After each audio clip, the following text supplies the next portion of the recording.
प्रदेश की कानून व्यवस्था की मुख्यमंत्री पुष्कर सिंह धामी ने की समीक्षा। अधिकारियों को वेरिफिकेशन ड्राइव सख्ती से चलाने के दिए निर्देश। कहा, देवभूमि में अपराध और अपराधियों के लिए कोई स्थान नहीं।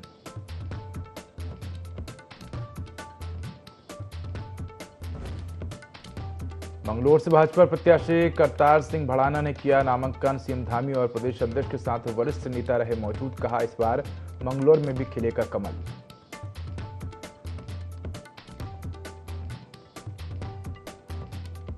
श्रद्धालुओं के उत्साह से रिकॉर्ड बना रही चारधाम यात्रा। 40 दिन में 6.19 लाख से अधिक श्रद्धालु पहुंचे चारधाम। केदारनाथ धाम में पहुंचे सबसे अधिक श्रद्धालु।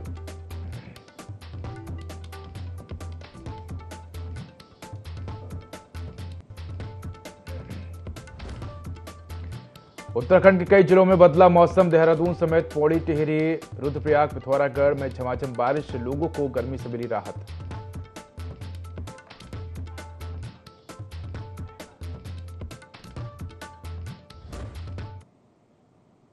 नमस्कार, मैं उदय। देवभूमि लाइव में आपका स्वागत है। बुलेटिन की शुरुआत करेंगे तमाम बड़ी खबरों के साथ। मुख्यमंत्री पुष्कर सिंह धामी ने शासकीय आवास पर कानून व्यवस्था को लेकर अधिकारियों के साथ उच्च स्तरीय बैठक की।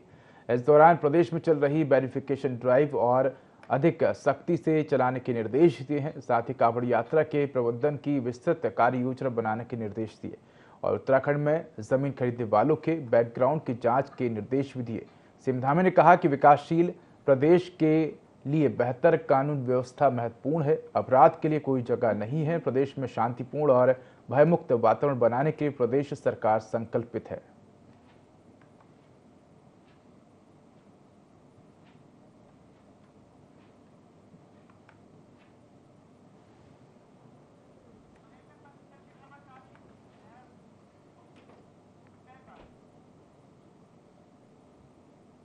कांग्रेस पार्टी के प्रदेश अध्यक्ष करण महारा ने एक बार फिर से पर्यटन मंत्री सतपाल महाराज की तारीफ की है। उनका कहना है कि सतपाल महाराज ने कांग्रेस पार्टी का इंसान जिंदा है और यही वजह है कि भाजपा सरकार में वो सड़कों को लेकर चिंतित हैं। सड़कों के चौड़ीकरण की बात कर रहे हैं, प्रदेश के विकास की बात कर रहे हैं और ये कांग्रेस पार्टी है कि उनके नेता कहीं भी रहे वे विकास की बात करते हैं। वहीं भाजपा प्रदेश प्रवक्ता सुनीता विद्यार्थी ने कांग्रेस प्रदेश अध्यक्ष करण महारा के बयान पर पलटवार करते हुए कहा कि अगर करण महारा भी अपने अंदर के इंसान को जिंदा रखते तो कांग्रेस पार्टी खाली नहीं होती।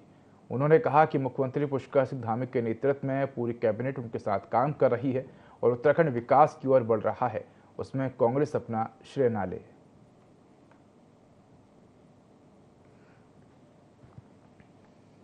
ना मीटिंग ले रहे हैं, ना वो कोई कार्यक्रम दे रहे हैं, चाहे वो कोऑपरेटिव घोटाला हुआ हो चाहे दूसरा हो। लेकिन मुझे अच्छा लगता है कि जब कोई कांग्रेस पृष्ठभूमि का, जिसने कांग्रेस की पाठशाला में शिक्षा दीक्षा ली है, उसका ध्यान विकास की ओर हो ही जाता है। और सतपाल महाराज भी उसी लहजे में काम कर रहे हैं जैसे कांग्रेस में थे। आज भी उनको सड़कों की चिंता है, चौड़ीकरण की चिंता है, बरसात की चिंता है। ये अच्छी बात है। लगता है अभी कांग्रेस का आदमी अंदर जिंदा है। कांग्रेस पार्टी के जो प्रदेश अध्यक्ष करण महारा हैं, वो अगर अपने अंदर के इंसान को जिंदा रखते तो कांग्रेस इस तरीके से खाली नहीं होती। अब जिस प्रकार से हमारे माननीय मुख्यमंत्री श्री पुष्कर सिंह धामी जी के नेतृत्व में पूरा कैबिनेट उनके साथ में काम कर रहा है, सहयोग कर रहा है और जो विकास को आगे बढ़ा रहा है, उसमें वो अपना श्रेय ना ले, वो हमारे मंत्रियों का जो कार्य है उनका श्रेय लेना बंद करें और अपनी कांग्रेस पर ध्यान दें। बद्रीनाथ विधानसभा उपचुनाव के लिए भाजपा प्रत्याशी राजेंद्र भंडारी ने नामांकन किया। नामांकन के मौके पर जिले के प्रभारी मंत्री धन सिंह रावत सहित तमाम दिग्गज नेता मौजूद रहे। आपको बता दें कि इस दौरान भाजपा प्रत्याशी ने कहा कि विकास के मुद्दे को लेकर जनता के बीच जाएंगे। निश्चित तौर पर जिस प्रकार लोकसभा के चुनाव में उन्हें फतह हासिल हुई है, ठीक उसी प्रकार बद्रीनाथ उपचुनाव में भी वे रिकॉर्ड मतों से विजय होंगे, क्योंकि आम जन केंद्र और राज्य सरकार के विकास की नीतियों और जन कल्याणकारी योजनाओं से खासे खुश हैं। वहीं जिले के प्रभारी मंत्री धन सिंह रावत ने कहा कि लगातार जनता का समर्थन उनके पार्टी को मिलना है और इस बार भारतीय जनता पार्टी की रिकॉर्ड मतों से बद्रीनाथ उपचुनाव में विजय होगी। नामांकन के बाद कलेक्टर परिसर गोपेश्वर से मुख्य बाजार तक रैली निकाली गई।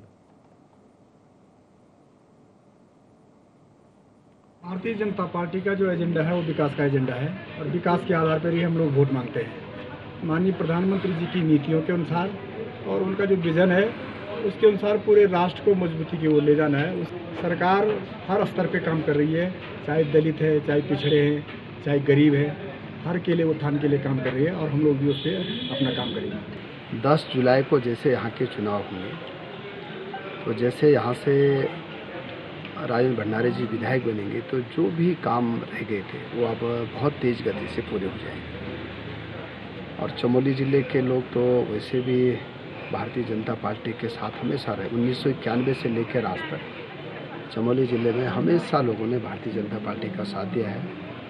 और मैं कह सकता हूं कि मैं अभी 5 मंडलों का दौरा किया है मैंने, जिलाध्यक्ष भी हम सब साथ गए थे। तो लोगों में बड़ा अच्छा उत्साह भी है और लोग चाहते हैं कि भारतीय जनता पार्टी का विधायक यहाँ से जीते।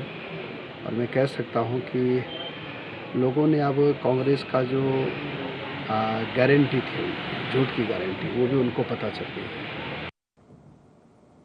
उत्तराखंड अपनी हरी भरी वादियों और नैसर्गिक सुंदरता की वजह से विश्व प्रसिद्ध है। वहीं उत्तराखंड के राजस्व प्राप्ति का एक बड़ा माध्यम यहाँ के पर्यटन है। कैबिनेट मंत्री सतपाल महाराज ने उत्तराखंड में सड़कों का जाल बिछाने के लिए और सड़कों को सुंदर बनाने के लिए अपनी प्रतिबद्धता जाहिर करते हुए कहा कि जल्द ही मुख्यमंत्री पुष्कर सिंह धामी और अजय टम्टा के साथ वो खुद केंद्रीय सड़क परिवहन मंत्री नितिन गडकरी से मुलाकात करने दिल्ली जाएंगे। उन्होंने कहा कि वो इस मुलाकात के माध्यम से उत्तराखंड के लिए बड़ी सौगात लेकर आने वाले हैं। कुछ ऐसे भी मामले हैं जो सुलझे नहीं हैं, उनको सुलझाने का काम किया जाएगा। साथ ही सीमा के इलाकों को जो वाइब्रेंट विलेज से जोड़ा जा रहा है उन्हें केंद्र से भी जोड़ा जाएगा। पूरे उत्तराखंड में सड़कों के जाल को बिछाया जाएगा जिससे श्रद्धालु और पर्यटक स्थानीय लोगों को किसी प्रकार की कोई भी परेशानी का सामना ना करना पड़े। जाएंगे, माननीय मुख्यमंत्री जी जाएंगे और हमारे अजय टम्टा जी जाएंगे जो इस समय जीत करके मंत्री बने हैं और जाकर के सारी समस्या रखेंगे। जो मामले सुलझे नहीं हैं उनको सुलझाएंगे और उत्तराखंड के लिए अधिक से अधिक पैसा लाएंगे ताकि यहाँ की सड़कें बन सकें और सीमा के इलाकों को जो वाइब्रेंट विलेज के साथ हम जोड़ रहे हैं उनको हम केंद्र से जोड़ सकें। उत्तराखंड की 2 विधानसभा मंगलौर और बद्रीनाथ के लिए भाजपा प्रत्याशियों ने नामांकन पत्र दाखिल किए, जिसमें मुख्यमंत्री पुष्कर सिंह धामी के साथ भाजपा प्रदेश अध्यक्ष भी मौजूद रहे। भाजपा प्रदेश महामंत्री आदित्य कोठारी का कहना है कि भाजपा गंभीरता के साथ चुनाव लड़ रही है। भाजपा प्रत्याशी दोनों विधानसभा के उपचुनाव में जीत हासिल करेंगे।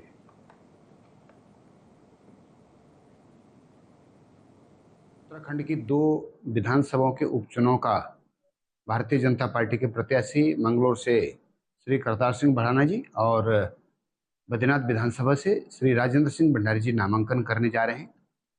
और दोनों नामांकन में हमारे प्रदेश के यशस्वी मुख्यमंत्री आदरणीय पुष्कर सिंह धामी जी, प्रदेश अध्यक्ष और राज्यसभा के सदस्य आदरणीय महेंद्र भट्ट जी सहित सभी वरिष्ठ पदाधिकारी हमारे नामांकन में रहने वाले हैं। और पूरी क्षेत्र की जनता भारतीय जनता पार्टी के साथ में है। क्षेत्र की जनता का भी भरोसा भारतीय जनता पार्टी पर है, पूरा विश्वास भारतीय जनता पार्टी पर है और लोग चाहते हैं कि राज्य में भाजपा की सरकार है तो क्षेत्र का विकास भी हो। इसके लिए भारतीय जनता पार्टी के प्रत्याशी को जिताने का मन लोग बना रहे हैं। उत्तरकाशी में क्षेत्र पंचायत डुंडा की बैठक में क्षेत्र के विकास के साथ ही जन समस्याओं के निस्तारण को लेकर भी चर्चा की गई। डीएम मेहरबान सिंह बिष्ट ने पंचायत प्रतिनिधियों को अपना मोबाइल नंबर शेयर करते हुए विकास कार्यों के फीडबैक से संबंधित वीडियो उपलब्ध कराने का आग्रह किया। साथ ही डीएम ने अधिकारियों को सदन में उठाए गए मामलों को लेकर मौके पर जाकर योजनाओं का स्थलीय निरीक्षण कर समाधान करने के निर्देश दिए। बीडीसी के अंदर विभिन्न क्षेत्र के मुद्दों पर चर्चा हुई। जो क्षेत्र की मूलभूत समस्याएं थी उनको जो है सदन के माध्यम से आज उस पर चर्चा की गई। और एक बहुत पुराना मुद्दा जिसको लेकर मैं पूर्व में भी बीडीसी के अंदर चर्चा करता रहा और 19 जनवरी जो 24 में हमारी बीडीसी हुई थी उसमें जो उस टाइम सीडीओ साहब ने जो है एक आदेश किया था कि वहाँ पर जो डॉक्टर थे 2008 से कार्यरत एडिशनल पीएचसी के अंदर एक आयुर्वेद जो डॉक्टर कार्यरत थे उनकी अनुपस्थिति को लेकर लगातार सवाल उठाए जा रहे थे। अब उनको बर्खास्त तो कर दिया गया है, लेकिन उस पर जो है सीडीओ साहब ने जो जांच का आदेश किया था वो जांच का आदेश उसी दिन समाप्त हो गया था। उसके बाद वो जांच हुई नहीं। आज जब सीडीओ साहब ने पूछा तो संबंधित अधिकारियों को भी जांच का क्या रिपोर्ट है, तो पता चलता है कि जांच कोई करी नहीं गई है। ये बहुत ही शर्मनाक होता है कि एक जिले के उच्च अधिकारियों के आदेश को भी जब अधिकारी इस तरह से इग्नोर कर रहे हैं। बीडीसी बैठक में जो हमारे सबसे बड़े मुद्दे पेयजल से संबंधित रहे, वास्तव में आज जो वनाग्नि पूरे प्रदेश के अंदर देखने को मिल रही है, उससे जो हमारे प्राकृतिक जो जल स्रोत है वो सारे सूखे पड़े हैं।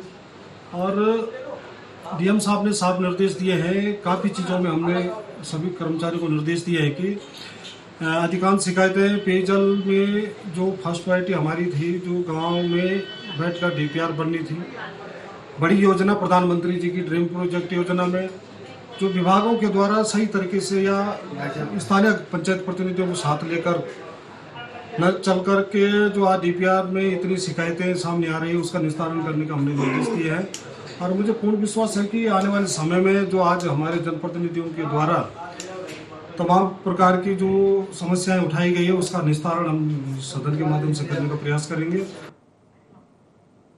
उत्तराखंड में बदलते मौसम का असर चारधाम यात्रा की व्यवस्थाओं पर भी पड़ रहा है। बदलते मौसम और आंधी तूफान के चलते 4 हेलीकॉप्टरों को एम्स हेलीपैड पर उतारा गया, जिसमें एक हेलीकॉप्टर यूपी के मंत्री का बताया जा रहा है, जबकि 3 हेलीकॉप्टर में तीर्थयात्री सवार थे। पायलटों ने सूझबूझ का परिचय देते हुए हेलीकॉप्टर को ठीक तरीके से हेलीपैड पर लैंड कराया, जिसके बाद सभी ने राहत की सांस ली।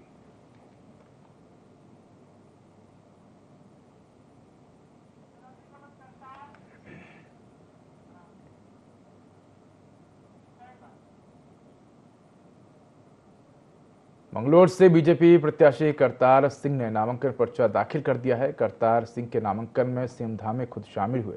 इस मौके पर बीजेपी प्रदेश अध्यक्ष महेंद्र भट्ट और सांसद त्रिवेंद्र सिंह रावत भी मौजूद रहे। इस दौरान बीजेपी प्रत्याशी करतार सिंह ने कहा कि विकास के मुद्दे को लेकर जनता के बीच जाएंगे और जीत हासिल करेंगे।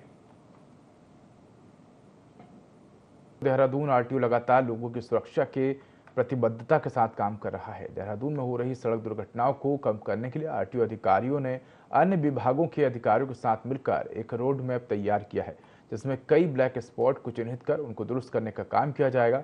वहीं आरटीओ एनफोर्समेंट अधिकारी राजेंद्र बिराटिया ने कहा कि अभी एक ज्वाइंट इंस्पेक्शन के लिए एक रोड सेफ्टी कमेटी ने टीम का गठन किया है, जिसमें परिवहन, पुलिस और निर्माणदायी संस्था शामिल हैं और सभी ने मिलकर 49 ब्लैक स्पॉट चिन्हित किए हैं, जिनका स्थलीय निरीक्षण किया जाएगा।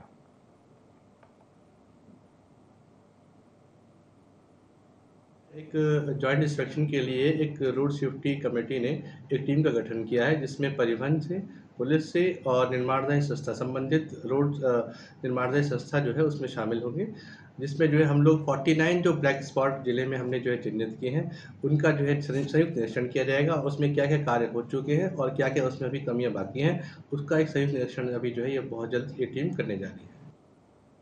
नेता प्रतिपक्ष यशपाल आर्य ने हरिद्वार में पुलिसकर्मियों और श्रद्धालुओं के बीच हो रहे टकराव पर निशाना साधा, साथ ही अधिकारियों को बेलगाम बताया। यशपाल आर्य ने कांग्रेस कार्यकर्ताओं से मुलाकात की। नेता प्रतिपक्ष ने कहा कि धर्मनगरी हरिद्वार पहुंचने वाले श्रद्धालुओं की पुलिस के साथ झड़प की वीडियो आए दिन सामने आ रही है। साथ ही कहा कि सरकार को चाहिए कि वे अधिकारियों की जिम्मेदारी तय करे, प्रशासन सामाजिक संगठनों के साथ समन्वय बनाकर काम करे। यशपाल आर्य ने मंगलौर विधानसभा के उपचुनाव में कांग्रेस उम्मीदवार काजी निजामुद्दीन की जीत का भी दावा किया।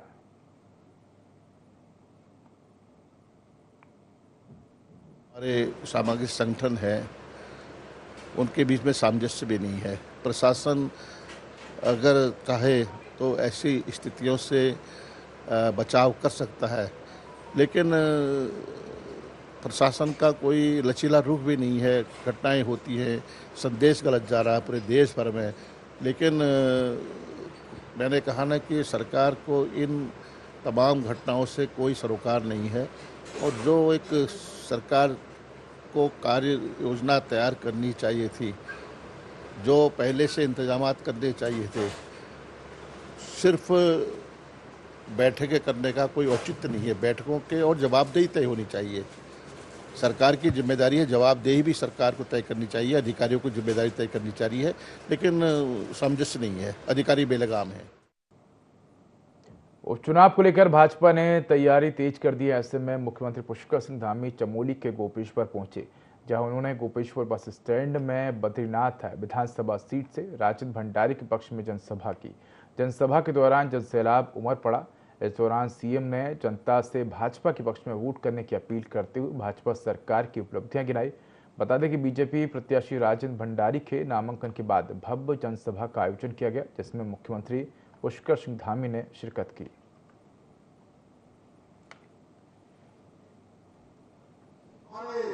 बेटे बेटियों के साथ लगातार उनकी मेहनत पर कहीं न कहीं उनकी मेहनत के साथ न्याय नहीं होता।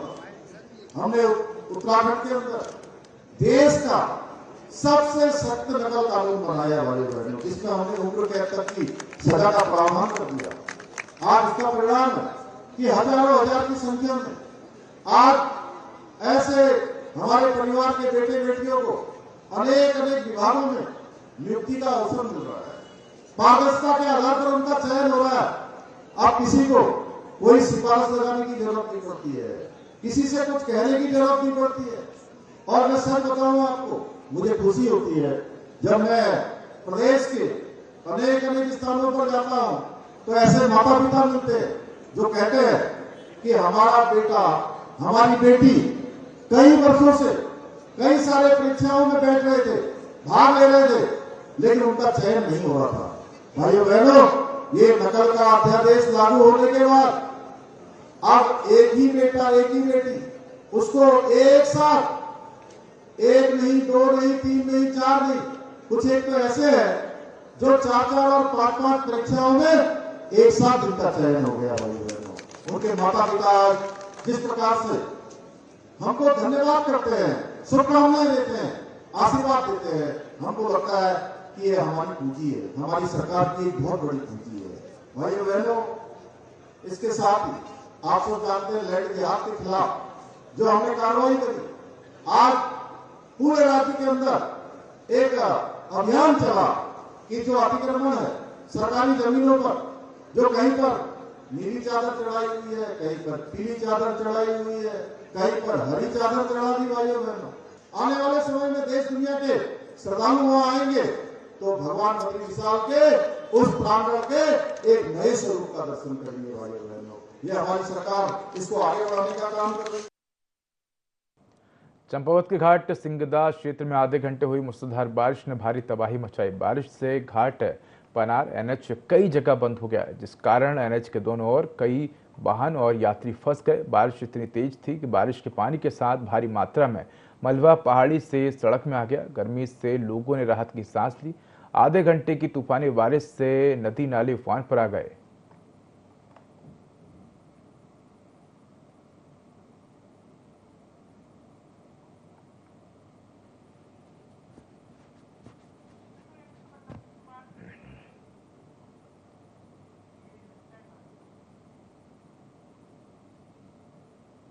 द्वाराहाट में हल्की बारिश की फुहारों के साथ तेज आंधी चली, जिससे कई पेड़ धराशायी हो गए। पेड़ों के गिरने से द्वाराहाट दूनागिरी द्वाराहाट कोसानी मार्ग बंद हो गया, जिससे कई पर्यटकों सहित स्थानीय यात्री जाम में फंस गए। पेड़ गिरने की खबर थाना द्वाराहाट को दी गई। खबर मिलते ही पुलिस टीम आपदा प्रबंधन सामान सहित मौके पर पहुंची। मौके पर पहुंचते ही पुलिस के जवानों ने तत्परता दिखाते हुए पेड़ों को रास्ते से हटाने का काम किया और गिरे पेड़ों को जेसीबी की मदद से हटाया गया।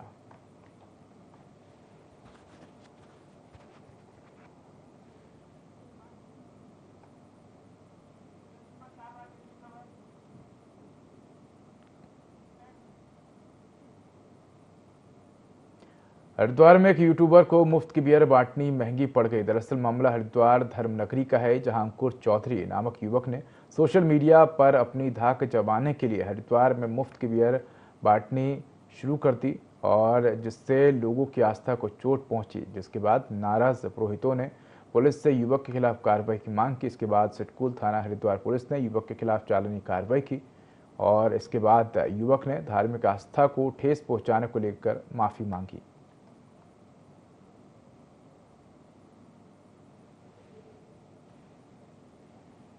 क्षेत्र में गया था एक रील बनाने के लिए। उस रील में मैंने अपने फॉलोवर और लाइक बढ़वाने के लिए मेयर का सहारा लिया था और वो ट्राई क्षेत्र में आता है। मेरे को इस चीज़ का मालूम नहीं था और आगे भविष्य में मैं ऐसी गलती नहीं करूँगा।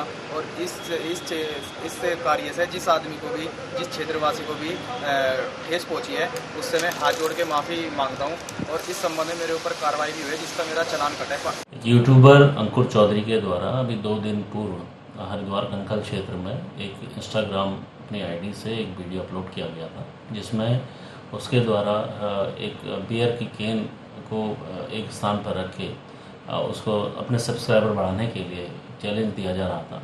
पुलिस के जब हमारे सामने मामला संज्ञान में आया था तो पुलिस ने तत्काल इसमें एक्शन लिया था और लोगों ने भी इसमें काफ़ी विरोध किया था, क्योंकि वह एरिया ड्राई क्षेत्र है और वहाँ पर इस तरीके का एक कृत्य जो है उससे लोगों की भावनाएं भी आहत हुई थी। पुलिस ने तत्काल इसको संज्ञान में लेते हुए उस यूट्यूबर को थाने में बुलाया और उसके खिलाफ 81 पुलिस एक्ट का चालान भी हमने किया है। साथ में उसको ये हिदायत दी है कि अगर भविष्य में इस तरीके की घटना अगर उसके द्वारा दोबारा की जाती है, ऐसा कोई मामला संज्ञान में आता है तो उसके खिलाफ जो भी सख्त कार्रवाई होगी वो की जाएगी। हरिद्वार में कैबिनेट मंत्री और हरिद्वार जिला प्रभारी सतपाल महाराज की अध्यक्षता में जिला योजना की बैठक का आयोजन किया गया। बैठक में मानसून, सड़क निर्माण, पानी और बिजली जैसी समस्याओं को लेकर चर्चा की गई। जिला प्रभारी मंत्री ने सड़क के अधूरे पड़े निर्माण कार्यों को जल्द पूरा करने और जिले भर में पानी की किल्लत की समस्या को जल्द खत्म करने के आदेश दिए।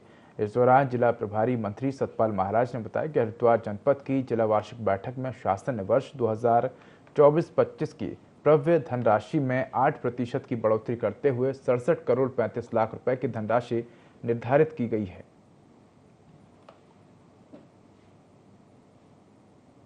बैठक हुई है। वार्षिक जिला योजना के अंतर्गत 2024-25 में शासन द्वारा जनपद हरिद्वार की परिव्यय धनराशि जो है 67 करोड़ 35 लाख निर्धारित की गई है। शासन द्वारा विगत वर्षों के सापेक्ष जनपद हरिद्वार के परिव्यय 8% जो है धनराशि की वृद्धि की गई है। वार्षिक परिव्यय के अंतर्गत सामान्य मद में धनराशि जो है वो 52 करोड़ 97 लाख, अनुसूचित जाति मद में धनराशि 14 करोड़ 4 लाख की, अनुसूचित जनजाति मद के अंदर जो है 33 करोड़ निर्धारित की गई है। तो मैं ये कहना चाहूँगा कि इससे विकास के काम होंगे पूरे जिले के अंदर। कुछ समस्याएं पेयजल के बारे में बताई गई है, हमने बड़े उसको इम्पोर्टेंट के रूप में जो है स्वीकार किया है और जल की उपलब्धता यहाँ रहे। जो वाटर लेवल नीचे गिर गया है तो कुछ पाइपों का एक्सटेंशन करके और पानी उपलब्ध हो, इसकी हमने सभी लोगों को हिदायत दी है, सुनिश्चित किया है। इसके साथ साथ जो है जो समस्याएं जो थी, हमारे विधायकों की समस्याएं थी, हमारे और भी सदस्यों की समस्याएं थी, उसके निराकरण के लिए हमने काम उठाए हैं। केंद्र सरकार में मंत्री बनने के बाद पहली बार लोहाघाट पहुंचे मंत्री अजय टम्टा का भाजपा कार्यकर्ताओं ने स्वागत अभिनंदन किया। भाजपा कार्यकर्ताओं ने मानेश्वर में ढोल, नगाड़ों और फूल मालाओं के साथ जोरदार स्वागत किया। अजय टम्टा ने क्षेत्रीय जनता का आभार जताया। उन्हें बताया कि ऑल वेदर रोड को आदि कैलाश तक पहुंचा दिया गया है, जिसका लाभ देश की जनता को मिल रहा है। प्रधानमंत्री मोदी के आदि कैलाश यात्रा के बाद बड़ी संख्या में पर्यटक यहां पहुंच रहे हैं।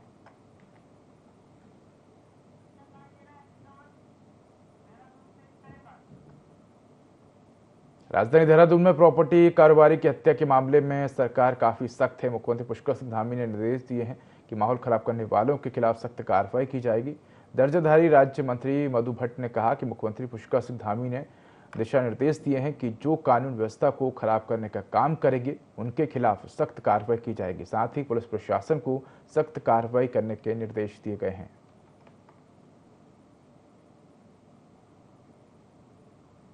मुख्यमंत्री श्री पुष्कर सिंह धामी जी ने सख्त जो भी दोषी पाया जाएगा, दोषियों के खिलाफ जो है सख्त कार्रवाई करने के दिशा निर्देश जारी किए हैं और किसी भी प्रकार से कानूनी अव्यवस्था कहीं भी अगर किसी प्रकार की कोई अव्यवस्था पाई गई तो दोषियों को सख्त से सख्त दंड करने की जो कार्रवाई वो की जाएगी। अभी आपने देखा होगा हाल ही में जिस प्रकार की घटना हुई है, माननीय मुख्यमंत्री धामी जी ने सख्त एक्शन इसमें लिया है और तुरंत ही उस पर कार्रवाई होते हुए दोषी जो है वो पकड़े गए हैं और उनके खिलाफ जो है कड़ी कानूनी कार्रवाई की जा रही है।